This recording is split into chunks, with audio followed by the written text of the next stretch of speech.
Good morning, good afternoon, good evening to everyone that's watching. This is your boy, Apollos Christian Apologetics, and today we've got a special guest with us today. He goes by the name Undevelopment, at least online, and we're going to be talking about the Gospel of Luke. But before that, how are you doing, Undevelopment? I'm okay. Gotcha. But yeah, if you guys aren't familiar with me, I'm Apollos Christian Apologetics. I like to describe myself as an apologetics research channel pertaining to the New Testament philosophy. Not as much science as I'd like it to be. But yeah, my featured playlist basically is what I consider to be my premier research. So things I have over here is like why aliens didn't resurrect Jesus and like the consensus of biblical scholarship and why it's not an automatic infallible tool for searching truth. Did guards really watch Jesus's tomb? The Galilean crisis, so on and so forth. And today I'm proud to have Undevelopment on my channel to talk about the Gospel of Luke. Talk me up like I'm renowned or something. Yeah, for sure. Give me a sec. That is my preface, by the way, for my whole blog up there. I try to make it clear that while in my life I am a minister, I'm a writer and I'm an artist. And when I approach looking at the Bible or studying the Bible, I'm mostly studying the writing. I'm mostly studying information that comes my way because I'm not a scholar. I don't have the resources. So it's quite a task for me to go out and try to find information. And then I try to pass that on to other people, pass on some theories to see what kind of feedback that I get so that I can adjust my point of view. For sure. So yeah, like me and Undevelopment met on Sentinel Apologetics Discord back when I was trying to give my thesis for the Galilean crisis. We have different opinions concerning that, but yeah, that's kind of how we met initially. And yeah, from there on, then I met some of the guys who would later become Imago Logos, and yeah, that's basically how we got here today.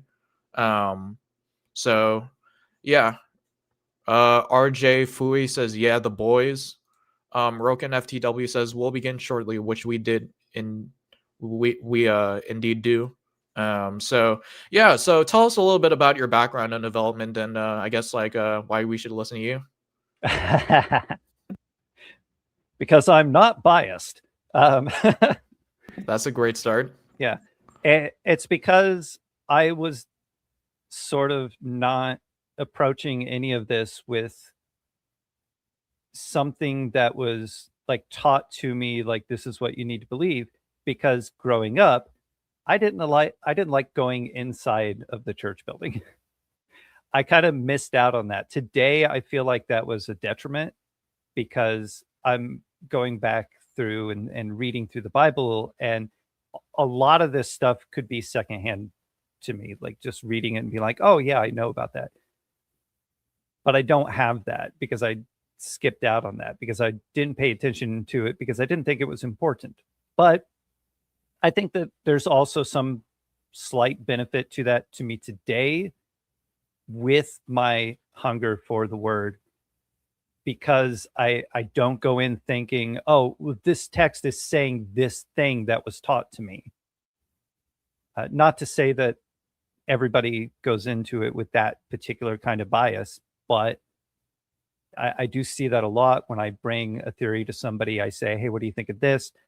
I tend to get a lot of pushback, and a lot of that pushback is that's not the traditional view. Yeah, and you wouldn't even consider yourself an apologist, would you? No, I wouldn't consider myself an apologist. I don't.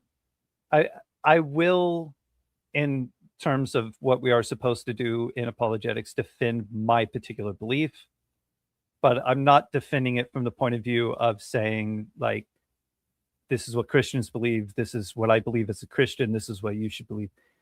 I defend it as in, this is what I've learned so far, and this is what I believe. And then tell me something about it. Tell me that I'm wrong. I'm open to changing my view if I can see information that to me seems like more logical, like it's stronger. It's a stronger position or something like that. But that's not the position an apologist should take necessarily. I think an apologist should be somebody who is ready, who knows what they're going forward to defend. Yeah, for sure, for sure. There's a lot to be said about that in terms of like just having that outside perspective and being able to critically analyze data and theories from that outside perspective without kind of like assuming that this is what you need to defend. But that's great. That's great. Master Miller says, "How do we know Luke wrote Luke if there is no autograph?" Checkmate Christians. He's one of my friends. He's just trolling. Well, this is something that I wanted to establish between us so that while we're having a conversation, we don't have to go back and question the authorship, which I do think is important that in conversation, we both agree that Luke is the author. Yeah, I agree with the traditional authorship of the Gospels, and at least for this conversation, like we are on the same page that Luke wrote Luke. So yeah, we agree on that. Gert says, "Yo, what's up, Benny?"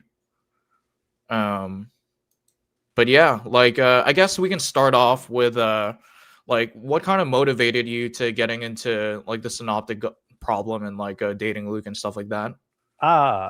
See, that's very interesting because I haven't read the actual work that inspired this, but I did have it mentioned to me, and I'm interested in reading it. But the title alone, and then of course, like the synopsis of this work, is what really sparked this, and that is, I believe the title is Luke was not a Christian,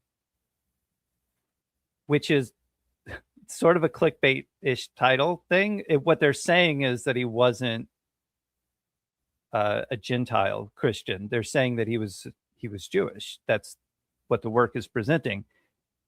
And since that moment, going back and reading through Luke, it suddenly made more sense to me. The first time a couple years ago that I had just read all the way through Luke, it was the hardest to read for me. I was just struggling to understand his points and just his view on these certain things and why he added some things, like in the Last Supper, you'll see Jesus took the bread, or he took the cup, then he took the bread, then he took the cup. And it's like, wait a minute, you have a cup, bread, and then cup? Because the others don't have that. Like, why is he doing that? But then looking at this, okay, if Luke is Jewish, I should be able to see more of that coming through, not just his work, but in what people say about him, which is where I go into looking at who is Luke, what is said about him, what does Colossians 4 say about Luke?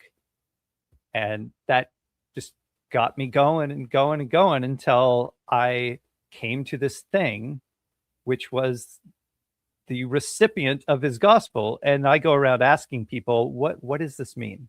Who is this recipient? And yeah, for sure, for sure. Yeah. Yeah, so I guess with that, we can get started on the theory. Milway Toy says, "Man, watching you on TV and Giant Doc on PC, if you keep it up. Thanks, man. Really appreciate it that you would put me on par with Giant Doc." But yeah, I mean, like, I guess like we can start off with the prologue, and like I guess like one of my first questions is what can we infer about the prologue of Luke? At least in accordance to your theory. So on my blog, I describe some things related to the prologue, but out of that, I only extrapolate 5 facts. So if you read through this, you're going to see that I may be hinting at leading somewhere, but a lot of the information that I give is either my theory crafting or just dancing around little bits of information, but none of those can be part of the 5 facts, because they're not facts, they're opinions and things like that. In the prologue, the first thing that I point to, in no particular order, because I will actually jump around, is it seems good to me also. Now, to you, that should sound like he's not alone doing this. Because also, him also, but it seems good to him also to do this. So what is Luke referring to? Now, I have heard other people say, well, he's referring to the prior Gospels. That's why I will sometimes get some pushback on this when I propose my date for Luke, and they'll say, but that makes Mark too early. It's because they generally accept that Mark comes before Luke, because Luke is alluding to other writings before his writing. And then in that, there is this in verse 2. So it seems good to me also. I've been following all things to write an orderly account for you. But I guess I didn't have that. What was verse 2? I have that here somewhere. Yeah, give me a second. Luke 1. Just as it was. Just as they were handed on to us by those who from the beginning were eyewitnesses and servants of the word. Right. So that I should have included that in blog. I'm sorry about that. I did say in verse 2, but just as they were handed down to us. So the term servants of the word there, I think, what translation did you use? NRSV. I think it might have been the updated edition. Okay. In the ESV, it says ministers of the word. And I use the ESV through most of this. But you will see servants of the word as well. If you look at this word, not just the full term ministers of the word or servants of the word, it's a little bit different than stewards. If you look at Paul in 1 Corinthians, I think he says both he uses this word servants and he uses stewards, and then he explains how they're stewards. So it's not somebody who would quite fit into that. But the other uses of this word, you'll find it used to describe somebody who is keeping something. Sometimes it's a person, so an officer who's supposed to keep a captive. Or in Luke 4, verse 20, Jesus just read the Isaiah scroll and he hands it back to the servant, the keeper of the scroll. So these are people who could also be, and as I point out, sometimes this word or this term, so here, servant of the word, is applied to scribes, people who keep physical documents with them. And I think that it's possible that that's what Luke is alluding to here, because this sets up the also for his own writing, because these things were handed down to him by the keepers of the word, the servants of the word, the people who keep the scrolls. So he also is going to write. Gotcha. And you go over that in your blog about the word hyperetai, I believe. So yeah, that's an interesting insight you pull out regarding the semantic range of that verse in particular. Earlier you mentioned yourself that one of the pushbacks you could get is that in order for Luke to have recognized the dissemination of these gospels, they must have been going around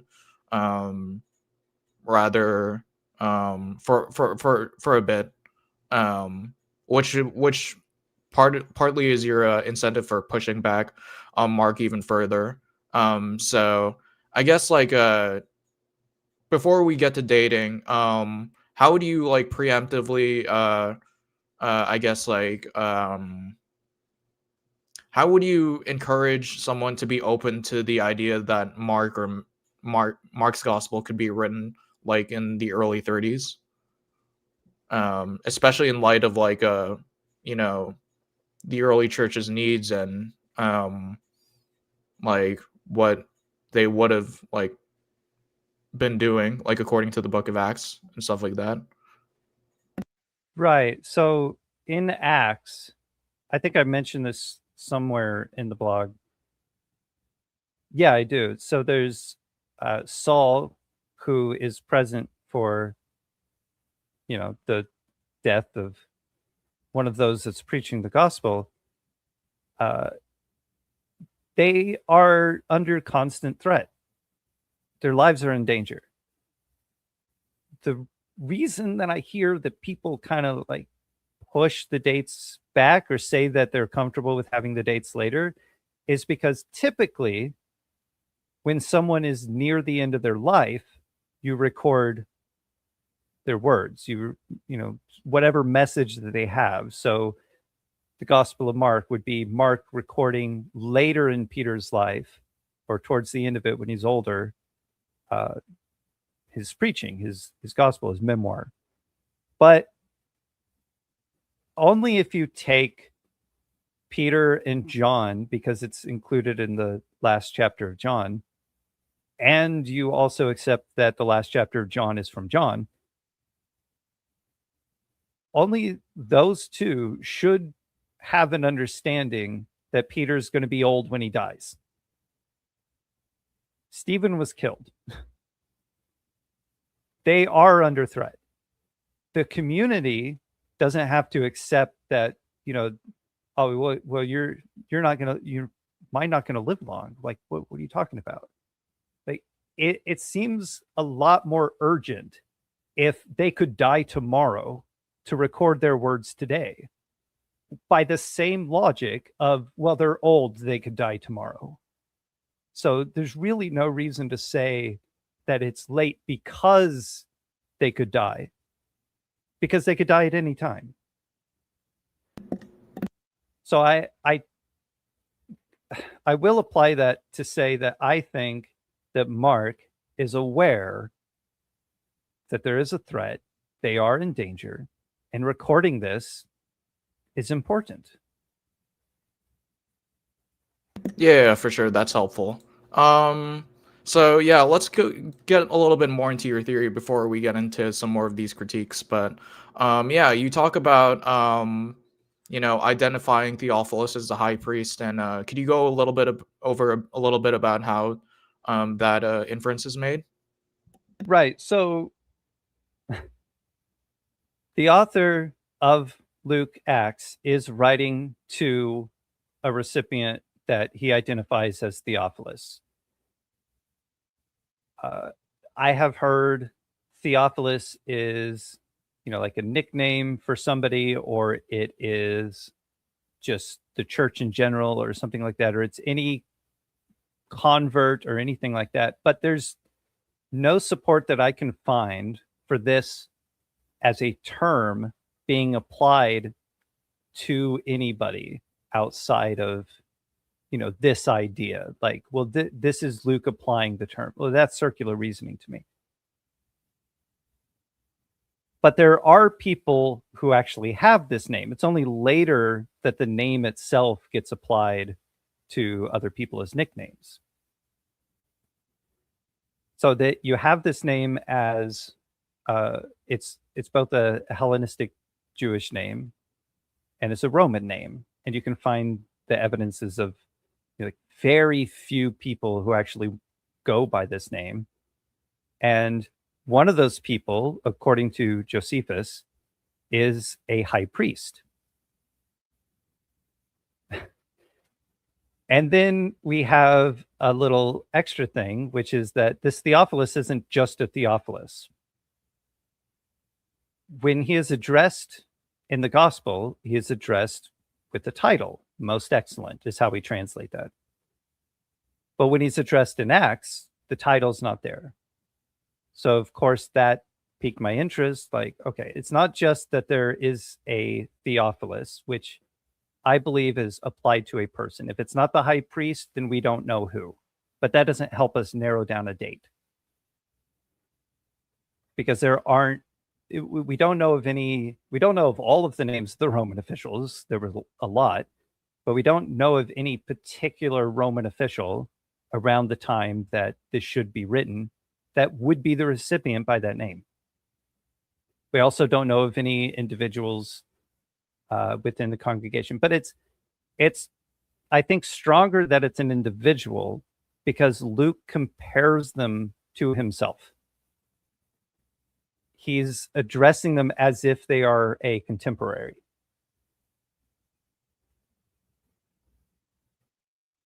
And I think that is later in the prologue here. So, inasmuch as many have undertaken to compile a narrative of the things that have been accomplished among us. So you could have the us being Gentiles, but there's no real strong evidence that he's saying that, these things were accomplished among the Gentiles, because it's the gospel.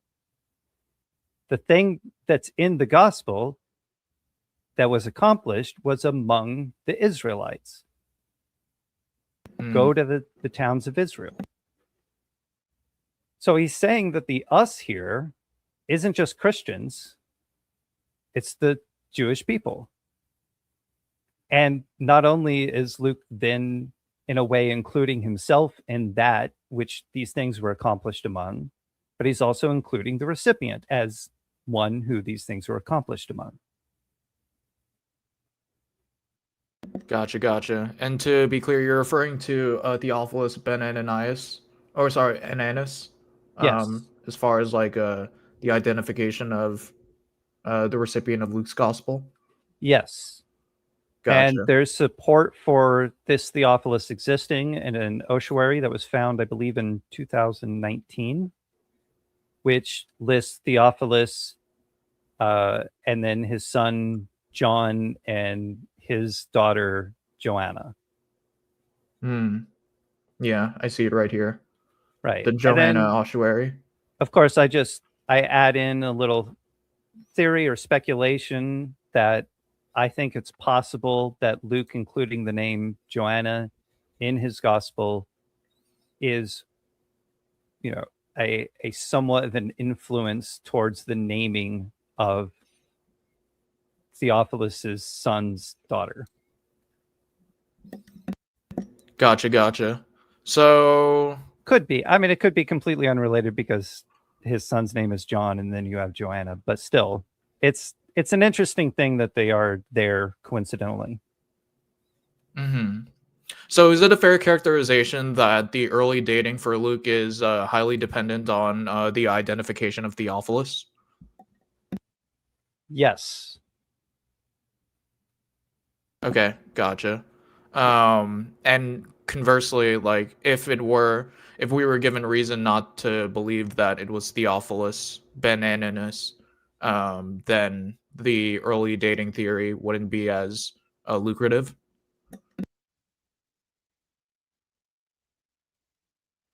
Yes. I think a lot of it has to do with just who this recipient is. Because if you don't know who the recipient is, and I mentioned this, then the range for when this was written is just too large. You don't have enough information to narrow it down to anything.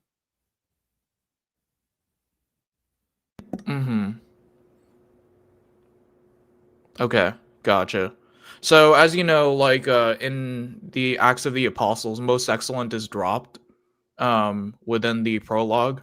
So I guess my question is like, why should that imply a loss of office rather than a change in rhetorical style between the first and second volume? Because of the other uses, not just in Acts, which I draw to, but also outside of the Bible, of the term most excellent, who it's applied to, and in what circumstance it is applied to.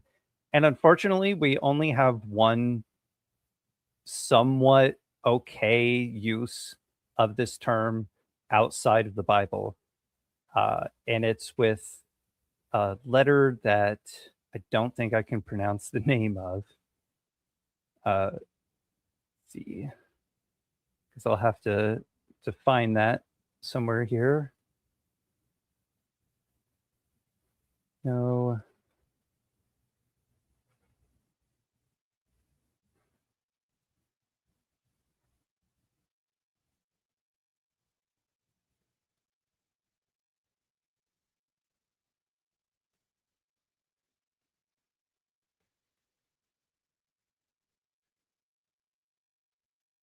I don't remember where that is. Yeah, no worries. Oh.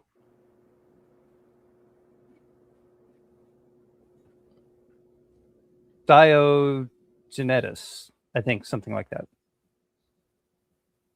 There's an epistle to Diogenetus that says, most excellent Diogenetus. And he is believed to be, although it's not strong evidence what this actually is, a procurator, which is somebody who represents somebody in a court setting.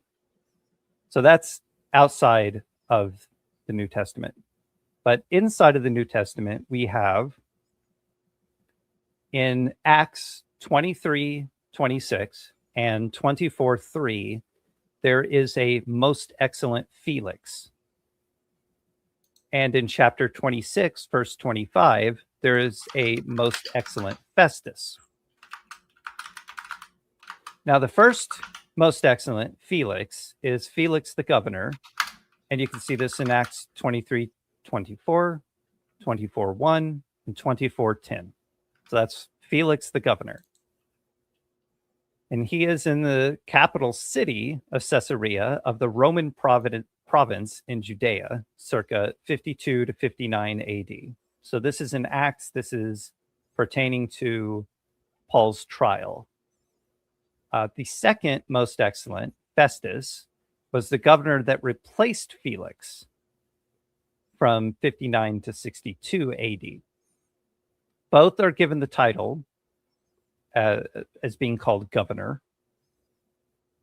And sometimes they're given both the most excellent and the governor title. Now, the only difference between whether or not they're given the most excellent title is if they are being addressed directly. If someone is speaking to them and they're in this position, then they are called most excellent. If a letter is being written directly to them, then they are called most excellent. But if they are being spoken about, they're not called most excellent, but they still are called governor. So what that tells me is that the term most excellent, not just a title that should be used for somebody in a position to judge something, also a Roman title, is only applied when you are directly addressing somebody. And if you're not directly addressing them, you don't use it. The only other case that I can think of for using it, not using it, is if when someone no longer has that title, like how Felix would no longer hold the title when Festus had that title. Gotcha. So I guess like you make a lot of like connections here, like in terms of like Theophilus possibly being the Theophilus and Josephus and Joanna in the New Testament in Luke's Gospel being the same Joanna of that inscription.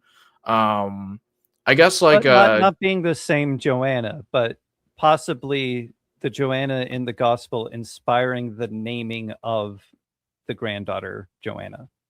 I see. Okay. But Thanks for that clarification. That's just me. That's my fun little theory there. Yeah, and on that note, I guess like one of my questions is like how would you respond to someone saying that like there's no independent probability like moving I guess you could say like propositions that or evidence that would make us think that this is specifically like Theophilus of Josephus, that it's just like a cool connection, an interesting theory, but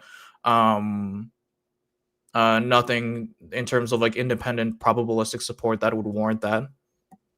Well, yeah, it kind of depends on two things being true, or three things really. If the Josephus thing, if he's being accurate, there is a high priest that replaced Caiaphas, and their name was Theophilus. They're part of this family, but they're also a Hellenistic Jew, and they would come from, a northern area, probably, northern Judea or something like that, maybe even come from Antioch or somewhere around there. So it's not just that Josephus has to be correct about the order of the high priest and who was high priest and what their names are. But the two things that I try to focus on are that they are a contemporary of Luke, the author. Luke seems to know them. He's writing this directly to them. He's including them in the same, category of people who have been taught these things. He's writing not because Theophilus isn't aware, but so that he may be certain of the things that he has been taught. And he equates writing this and giving it to Theophilus in the same way that he was handed things that I believe are talking about physical documents, the physical gospel, so that he may learn the gospel. The other thing that it kind of depends on is if Theophilus is a contemporary of Luke, then Luke has to be Jewish. He has to be some kind of like maybe Hellenistic Jew or something like that. Yeah, because this is before the Jerusalem Council. Right. So I'm getting to the point in the blog here where I think Luke is Lucius of Cyrene. So yeah, let's talk about that for a bit. Yeah, he would have been one of the few that escaped the persecution. So after Stephen is killed, they kind of spread out and go other places to spread the gospel. And Lucius of Cyrene is one of these, and he goes to Antioch. Mm-hmm. So I guess one of my questions is that you suggest Paul may use Lucius because Roman believers may not know the nickname Luke. Is there any textual reason to think that beyond a narrative convenience? Did I say that? I think it was the other way around. Oh, yeah. Is it the other way around? Yeah, I don't think they would be familiar with Lucius. Luke is a nickname, and it can be applied to both the Greek, I guess, Lucanos, and also the Latin Lucius. I don't know if I'm pronouncing those correctly.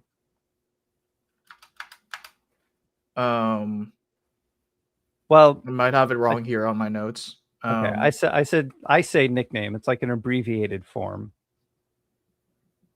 Okay.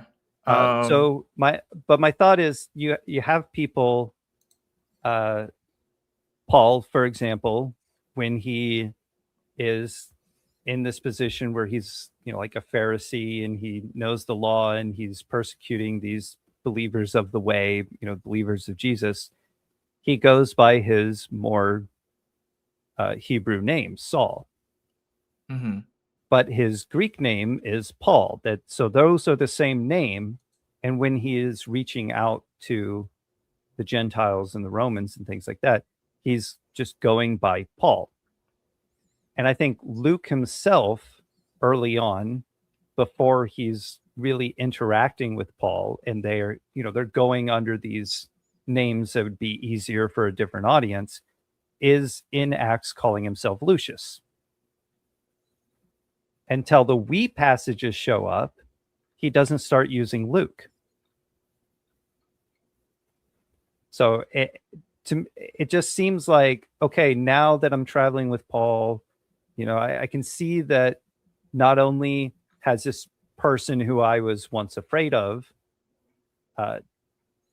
changed their ways, and now they're on our side, and it seems good to travel with them and preach.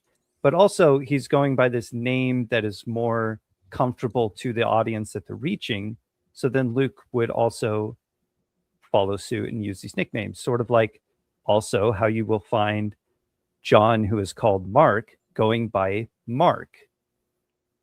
But you also have, when they don't really know, sometimes his name is used twice. So they'll say John, who is also called Mark, to let them know that this Mark, this John. Yeah, the disambiguation. We got a couple of questions from the audience.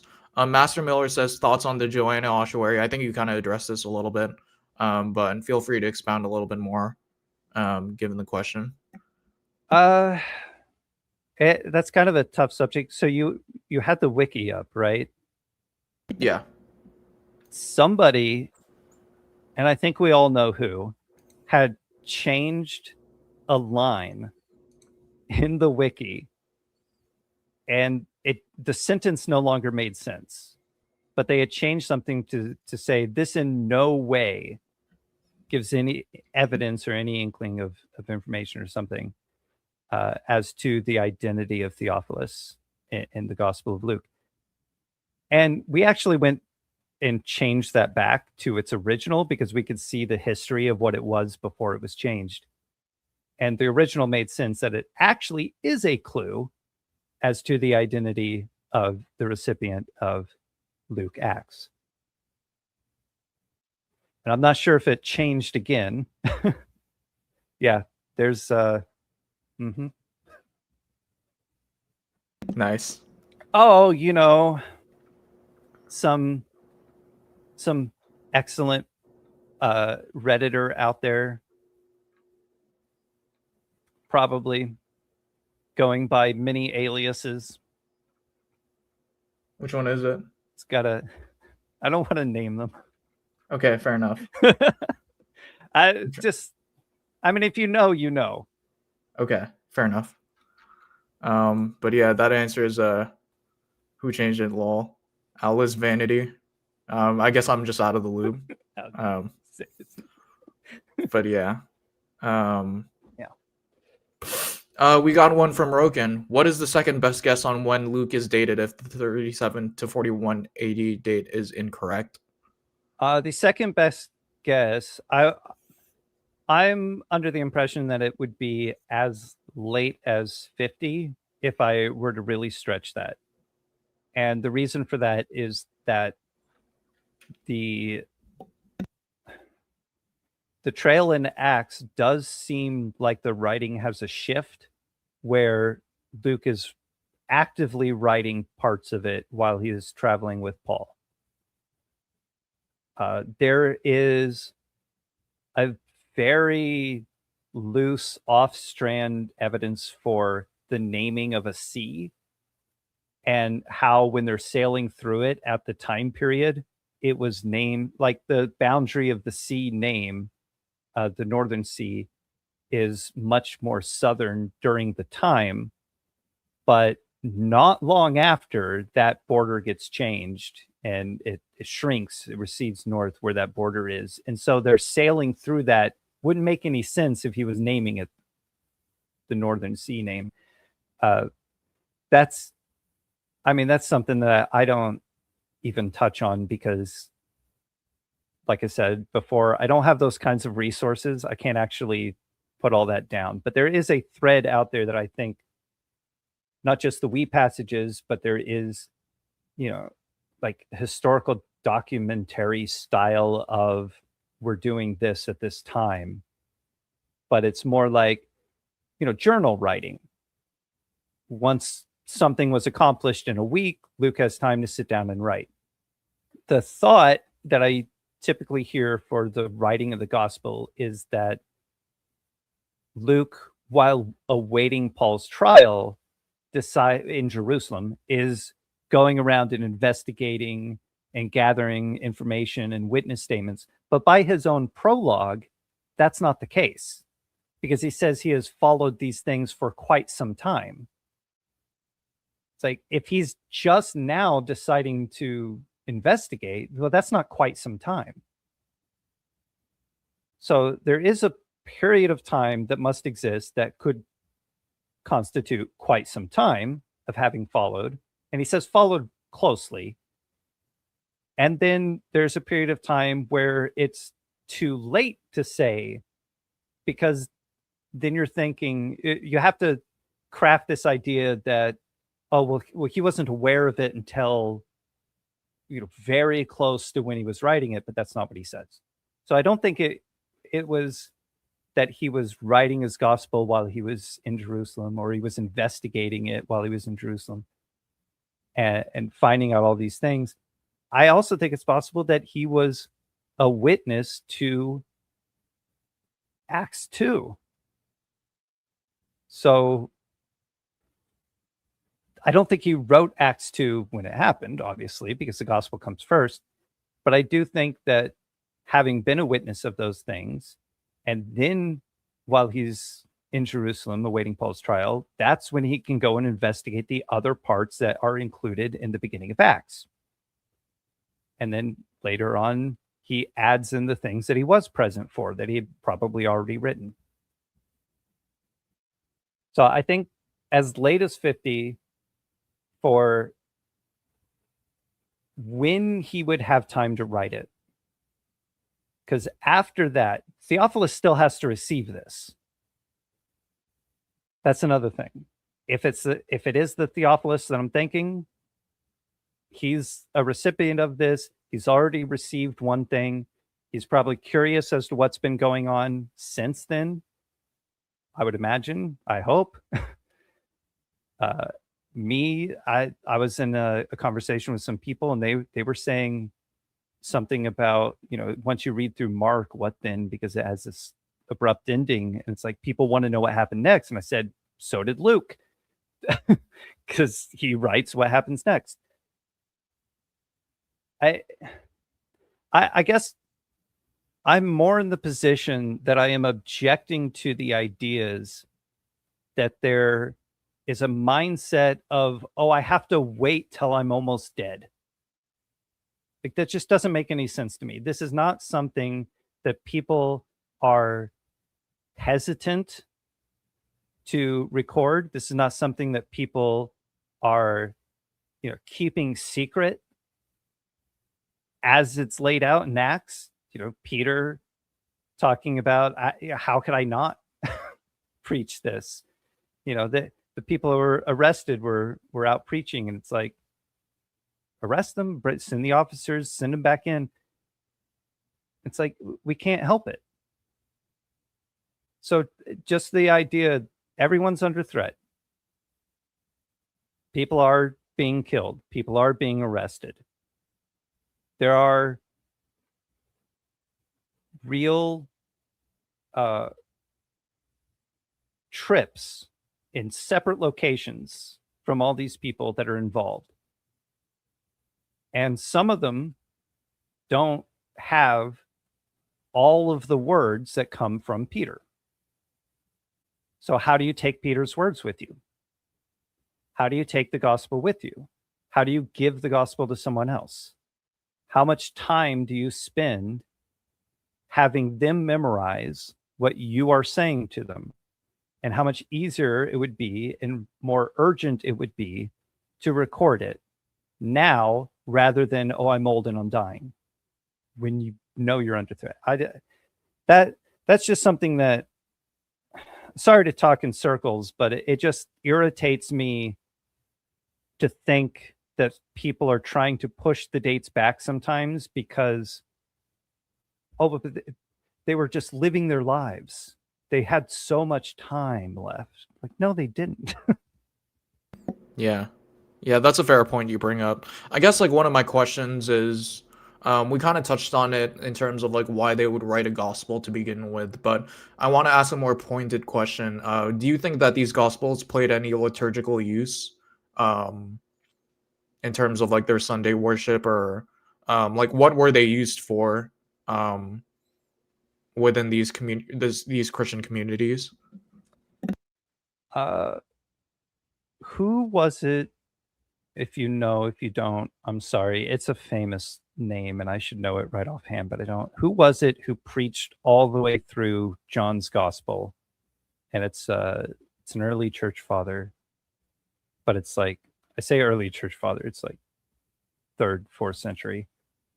I'm not familiar with those centuries. Okay. But that's a good example of how these gospels were used. And we only have this as the oldest example of preaching all the way through a gospel with John that early. But I think that this is also how Mark was written. Sentinel Apologetics brought this up, that the Gospel of Mark could be read in a day, like just a couple hours, you can just get through the whole thing. It's enough words that you could memorize the whole thing. And I think that, although I'm going to say this, I think either Eusebius, church historian, is unreliable in quoting Papias, or Papias is unreliable. I don't know, because it just seems like he doesn't understand, any history about Mark at all. But when he calls Mark Peter's interpreter, I don't think that's a language interpreter. I don't think that's a translator. I believe that that's also a term that you can apply to somebody who is acting out what is being spoken. And this is also something that has been done for the Gospel of Mark. People will memorize Mark and act it out as it is being narrated. And so I think this is something that quite possibly Mark was involved in, was acting out as Peter was speaking. Okay. And I guess like one of my follow-up questions would be like, if these gospels were designed to have like this like liturgical function where like the recipients are acting out the deeds and words of Jesus, memorizing them and stuff like that, reading them out, why don't we see that come up more often in like Paul's letters, say for instance? Paul's letters are addressing believers who have already been established. And they are, here's a topic that you're handling. Here's a topic that you're handling. Do these things. There's no room. We actually don't know the other side of the conversation, and we don't know what he taught them before he moved on. We do know, generally, when he didn't teach them something, when his letter is addressing the things that he didn't teach them. But we could probably say that if the Gospel of Mark existed in a written form, and this was passed on to a group to memorize it and act it out, and then passed on to another group to memorize it and act it out, that Paul is among a group that was given this so that they could memorize it and then act it out wherever they went. Whether or not he actually did that, I don't know. He does seem to respect Peter and the apostles and the way that they want to do things, but he is going to an audience that is different than they're familiar with. So it could be different, but we just don't, we're lacking information, and that's unfortunate. We don't know the other side of the conversation. I think there's details. I think we can infer some of the things that they do know and some of the things that they don't know. And we can definitely say, like, point to very few specific things and say, see, he said they don't know this. He said that they're hearing this when they need to be hearing this. He reaffirms things that he has taught them before. But he never really says, when we came to you and we recited the entire gospel that was written by, our companion so-and-so. Like, that's not the issues that he's addressing. He's addressing specific things that they're getting wrong or problems within their communities. Okay, yeah.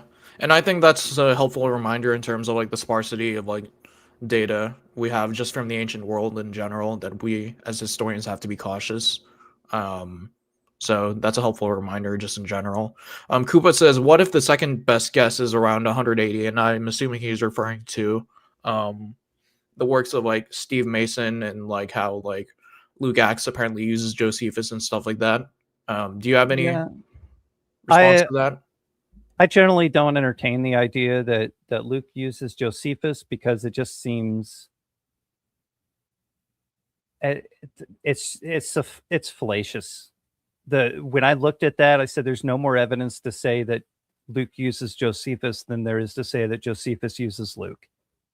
I mean, it seems to be a personal preference, and either could be possible, but that doesn't help.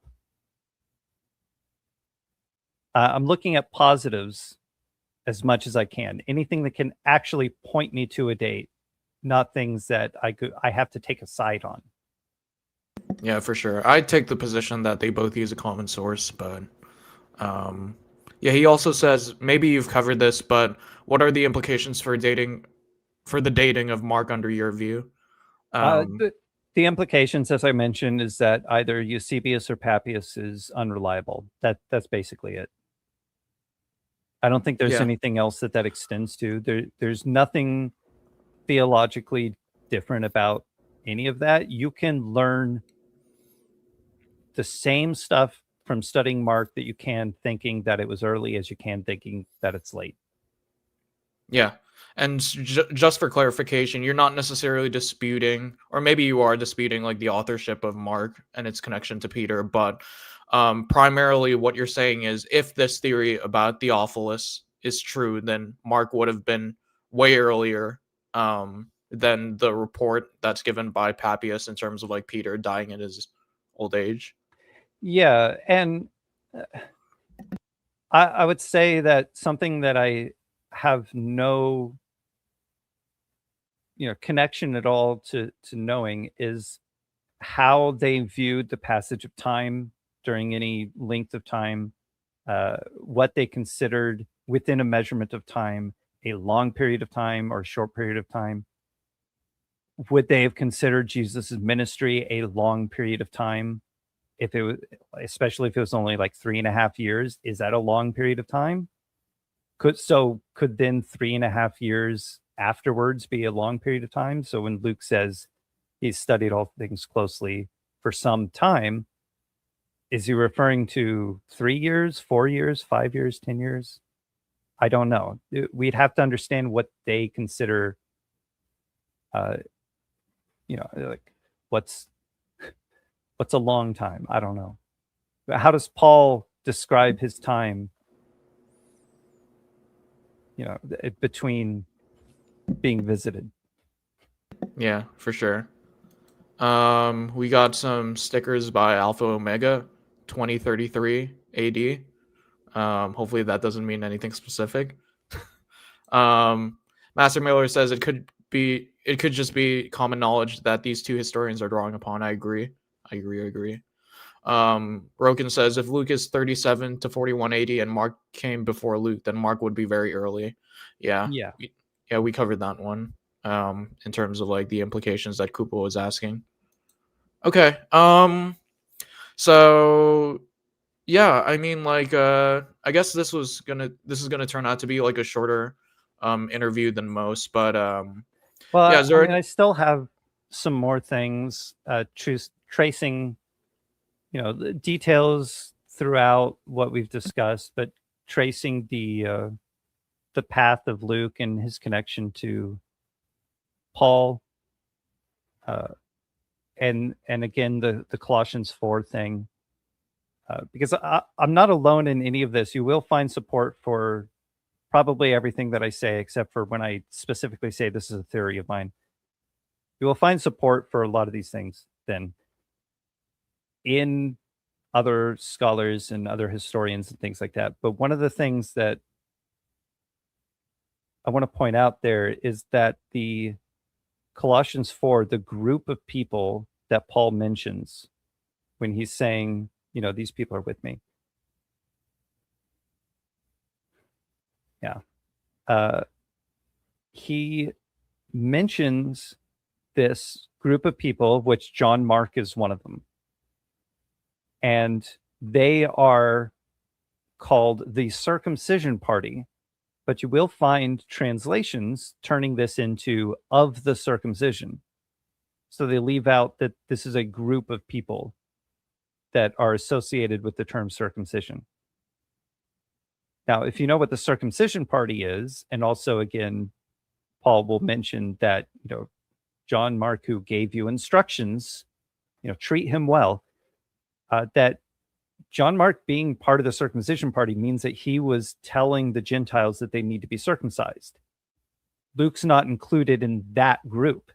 That doesn't make him a Gentile. That means that he's not one of the people telling the Gentiles that they need to be circumcised. He's actually included in a group of people that are companions of Paul, that would be Jewish.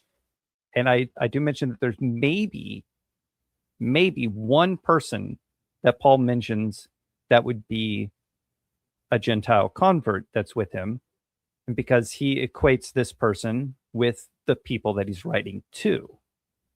And that's the only person that he equates to the people that he's writing to. Gotcha. We And have I can't pronounce that guy's name, so Master Miller. no, the person that Paul says is, one of them, Epaphras. Oh, Epaphras, I guess. I don't know. Gotcha.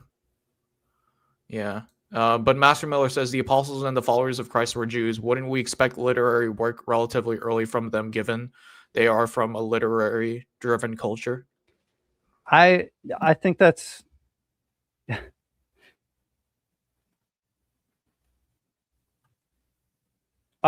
if you read the early chapters of Mark, from now on, I want you to notice something. It's the presence of scribes. I brought this up in our Mark study on the Sentinel channel. Why are the scribes there? Like, why are they just hanging out? They typically want to record important events. Now, they may just be there, but they're in a setting, which is like Peter's house or something, where people are there to hear Jesus. And then there's just, like scribes among them. They're probably there to record what Jesus is saying. And you're right, this is part of their culture, to find important events and write it down. So a group of people, anybody following Peter is going to write down stuff that they said. There's also this theory. If you watch The Chosen, I've got issues with The Chosen, but I think that they portray a lot of things, accurately, visually. They have Matthew taking notes. That's not unusual. It would probably be unusual if they just didn't have any resources with them. But the Gospel of Matthew is portraying Matthew as a tax collector who is called from his booth. He's in charge of a lot of things. He's got to keep track of a lot of things. He's probably familiar with writing. I don't see a problem with him taking notes, and I don't see a problem with what would be considered in the references to Matthew writing a gospel as something that objects to him taking notes. Since he was familiar with the scriptures, he writes the sayings, the doings and the sayings of the Hebrews that Jesus fulfilled. For sure. Rogan says that for Acts, I think a dating would have to be a post 54. I think it would actually have to be post 62, just because of like the timeline of Paul's travels and stuff like that. Right. Well, as I said, I think you have Acts being written like they did something and then they have a time to rest and then Luke records it. But there's a moment of a lot of the early stuff in Acts that was probably written all in one sitting. And this would have had to have been when Luke had a long break to write this. I see. And that would explain, I guess, like the discrepancies between like the wee passages and like the travel diaries versus, say, for instance, in like the earlier parts of the gospel of Acts. Gotcha. Cool. Do Christians and Muslims worship the same God? So, like, do you want to answer this?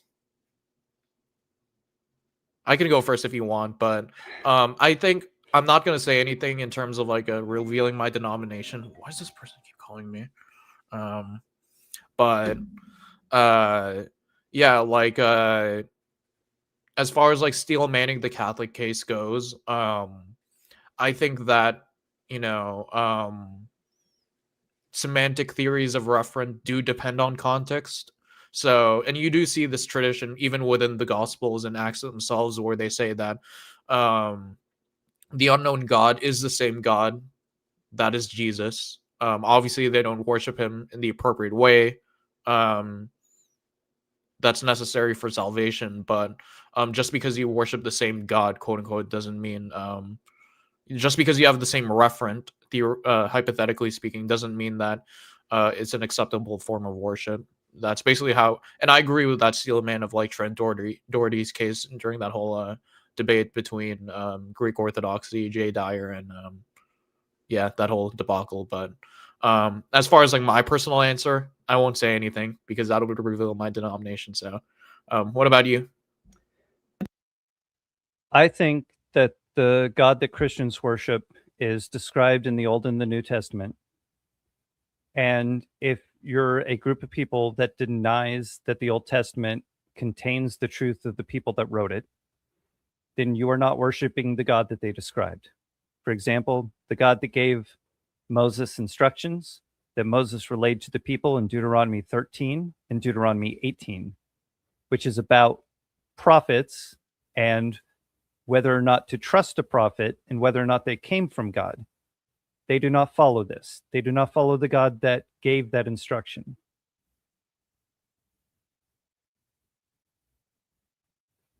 Gotcha. All right, is there anything in terms of like the theory of like Luke's dating and like his composition and stuff like that that we didn't cover in today's stream? Oh, probably a few things, but I I have it all written down. I don't think it's really pressing right now unless somebody had a question where they felt like they didn't understand something. Okay, fair enough. Ladies and gentlemen, please give Undevelopment Team a subscription.